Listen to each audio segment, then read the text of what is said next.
फेरा सुनी पुकार जद धाड़ी धन ले जाए, आधा फेरा इण धरा आधा सुरगा खाए।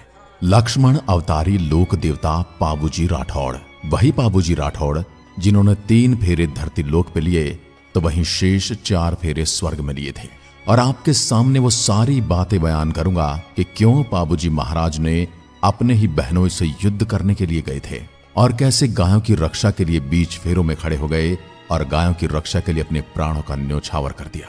राठौड़ वंश के संस्थापक राव सिंहजी इन्हीं की पीढ़ियों में राव धांधली जी हुए, जो कोलमुंड ठिकाने के जागीरदार थे।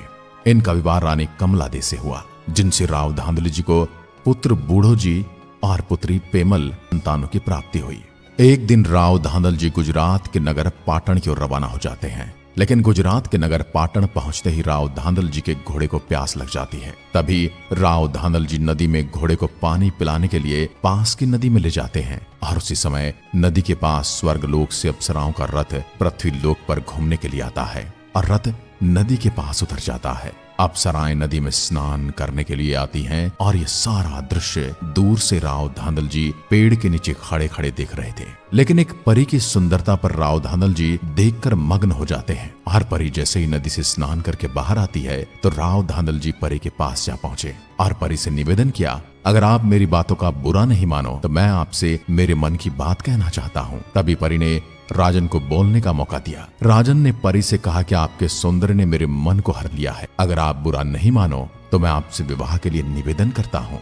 तभी परी ने कहा कि राजन, आपकी बातों से मुझे कोई बुरा नहीं लगा, लेकिन आपका और मेरा कैसे संबंध हो सकता है? कहाँ पृथ्वी लोक के वासी जहाँ जीवन मरण का चक्र चलता है और कहाँ मैं स्वर्ग लोक की जहाँ सब पवित्र होता है। परी ने यह कहकर राव धांधल जी को विवाह के लिए मना कर दिया। लेकिन बातें करते करते इतना समय हो जाता है कि स्वर्ग लोक से आया अप्सराओं का रथ भी वापस उड़ान भर देता है। परी आसमान में जाते रथ को देख अंदर ही अंदर व्याकुल हो गई कि अब उसके लिए हमेशा के लिए स्वर्ग के दरवाजे बंद हो गए हैं, क्योंकि स्वर्ग के कुछ नियम हैं और उनमें से एक, अगर कोई स्वर्गवासी एक रात भी पृथ्वी लोक पर ठहर जाता है तो वह अपवित्र हो जाएगा और उसके बाद उसे स्वर्ग लोक में प्रवेश से रोक दिया जाएगा। अब परी के पास पृथ्वी लोक पर राव धांधल जी के अलावा जीवन साथी और कोई नहीं था और इसी कारणवश परी ने धांधल जी को विवाह के लिए हाँ कर दी। लेकिन परी ने धांधल जी के समक्ष विवाह के 3 वचन रखे। पहला यह है कि राजन, आपको नगर के बाहर की और आपको 1 मंजिला मकान चिनवा कर देना होगा। दूसरा वचन ये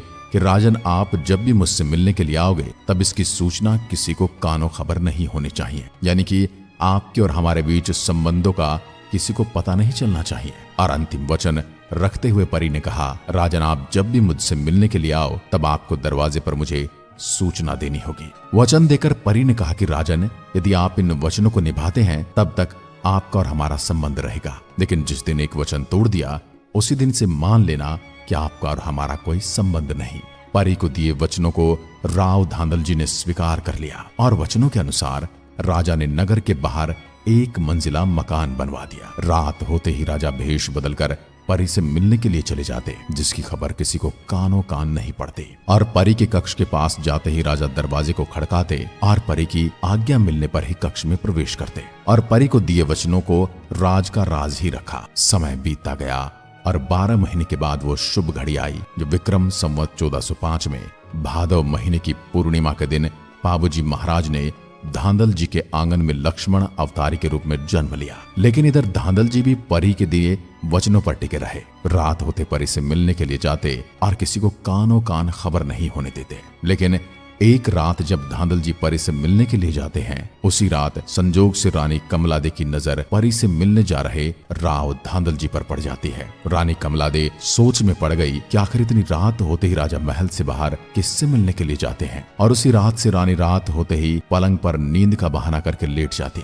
और राजा पर कड़ी नजर रखने लगी। और इधर राव धांधल जी के मन में भी शक होने लगा कि परी ने ऐसा वचन क्यों दिया कि जाने से पहले उसे सूचना देनी होगी। कोई तो बात जरूर है जो परी मुझसे छुपा रही है। लेकिन एक दिन राजा ने मन बना लिया था कि आज रात कुछ भी हो जाए, आज वो बिना दरवाजे को खड़काए परी के कक्ष में जाएंगे। और उसी दिन संजोग ऐसा बैठा कि रानी ने भी ठान रखी थी कि आज राजा का पीछा करके ही रहेगी। जैसे ही दिन ढलता है, रानी बहाना करके अपने कक्ष में जाकर सो जाती है।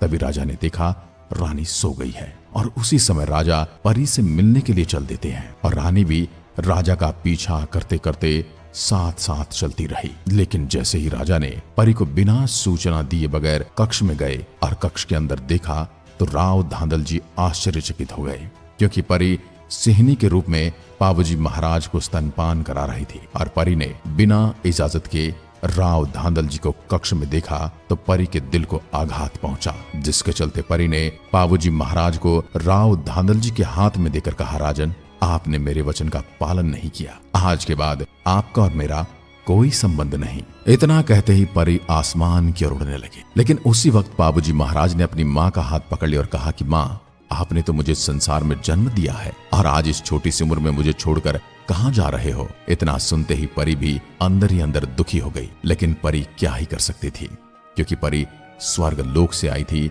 जहां हमेशा सत्य का नियम चलता है और जो नियम है उस सभी को निभाने पड़ते हैं। जाते जाते परी ने पाबूजी को आशीर्वाद दिया, पुत्र, तुझे माँ की ममता का सुख तो नहीं दे सकी, लेकिन मैं तुम्हें अपनी पीठ पर जरूर सैर करवाऊंगी। इतना कहते ही परी आसमान में उड़ गई और ये सारा वृतांत रानी कमला देख लेती है। उस समय रानी कमला दे का भी 12 महीने का पुत्र था, जिनका नाम राव बूढ़ो जी था। छोटे से बालक के रूप में पाबूजी को बिना माँ के देख रानी कमला दे की आंखें भर आई, क्योंकि वो तो स्वयं माँ थी, जो पहले से ही जानती थी कि माँ के वियोग में बच्चे की दशा क्या होती है। पाबूजी राठौड़ को अपनी गोद में लेकर उसी दिन से पाबूजी का पालन पोषण किया और तभी से पाबूजी राठौड़ की माँ के रूप में कमला दे को ही जाना जाता है। कुछ ही सालों बाद पाबूजी और बूढ़ो जी बड़े हो जाते हैं और सर से पिता धांधल जी का हाथ भी हट जाता है। कुछ ही दिनों बाद पाबूजी की बहन पेमल की उम्र भी विवाह योग्य हो जाती है और दोनों भाई अपनी बहन के लिए एक अच्छा परिवार और रिश्ता ढूंढना शुरू कर देते हैं। एक दिन बूढ़ो जी ने अपने भाई पाबूजी से कहा कि अगर हो सके तो जायज ठिकाने के खींचियों के घर पेमल का लग्न कर दें और पीछे का बंधा बैर भी रिश्तों में बदल जाएगा। पाबूजी राठौड़ इस निर्णय से बिल्कुल भी सहमत नहीं।